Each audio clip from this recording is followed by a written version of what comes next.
calls for Palestinian uprising in response to Trump's Jerusalem plan. Jerusalem, Gaza, Reuters. The Islamist group Hamas urged Palestinians on Thursday to abandon peace efforts and launch a new uprising against Israel in response to U.S. President Donald Trump's recognition of Jerusalem as its capital. The Israeli military said it was reinforcing troops in the occupied West Bank, deploying several new army battalions and putting other forces on standby, describing the measures as part of its readiness for possible developments.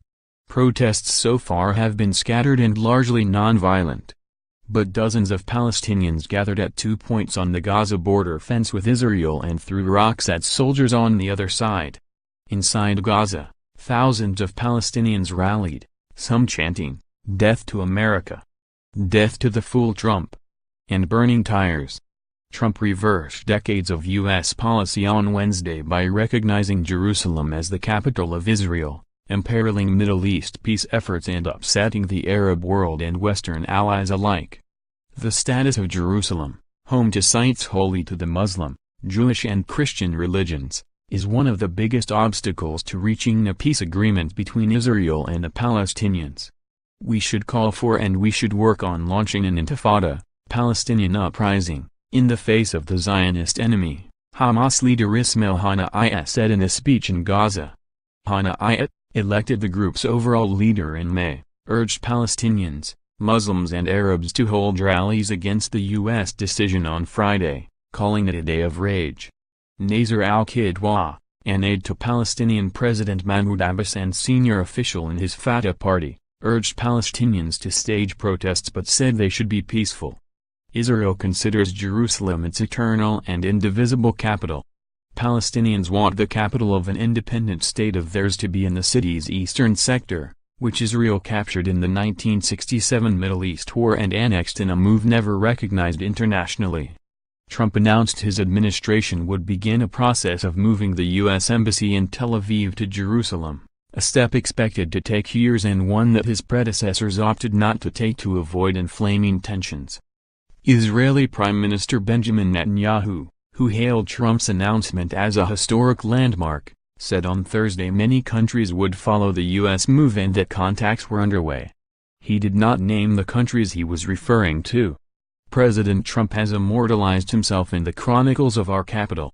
His name will now be held aloft, alongside other names connected to the glorious history of Jerusalem and of our people, he said in a speech at Israel's foreign ministry. Other close Western allies of Washington, including France and Britain, have been critical of Trump's move. Pope Francis has called for Jerusalem's status quo to be respected, while China and Russia have also expressed concern. Trump's decision has raised doubts about his administration's ability to follow through on a peace effort that Trump's son-in-law and senior advisor, Jared Kushner, has led for months aimed at reviving long-stalled negotiations. The United Nations Security Council is likely to meet on Friday to discuss the U.S. decision, diplomats said. Strategic danger is real and the United States consider Hamas, which has fought 3 wars with Israel since 2007, a terrorist organization. Hamas does not recognize Israel's right to exist and its suicide bombings helped spearhead the last intifada, from 2000 to 2005.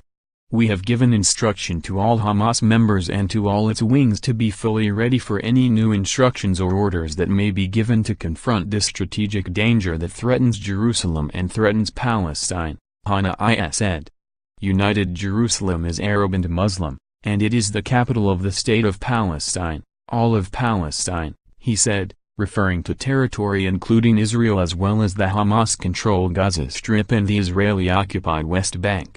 Haniyeh called on Western-backed Palestinian President Mahmoud Abbas to withdraw from peacemaking with Israel and on Arabs to boycott the Trump administration. Abbas said on Wednesday the United States had abdicated its role as a mediator in peace efforts. Palestinian secular and Islamist factions have called for a general strike and rallies on Thursday. The international community does not recognize Israeli sovereignty over the whole of Jerusalem, believing its status should be resolved in negotiations. No other country has its embassy in Jerusalem. Trump's decision fulfills a campaign promise and will please Republican conservatives and evangelicals who make up a sizable portion of his domestic support. He said his move was not intended to tip the scale in favor of Israel and that any deal involving the future of Jerusalem would have to be negotiated by the parties. The United States is asking Israel to temper its response to the announcement because Washington expects a backlash and is weighing the potential threat to U.S. facilities and people, according to a State Department document seen by Reuters. Protests broke out in areas of Jordan's capital, Amman, inhabited by Palestinian refugees, and several hundred protesters gathered outside the U.S. consulate in Istanbul on Wednesday following Trump's announcement. Palestinians switched off Christmas lights at Jesus' traditional birthplace in Bethlehem on Wednesday night to protest Trump's move. Additional reporting by Hamid Shalizi in Kabul and Kay Johnson in Islamabad, editing by Nick Tattersall and Janet Lawrence.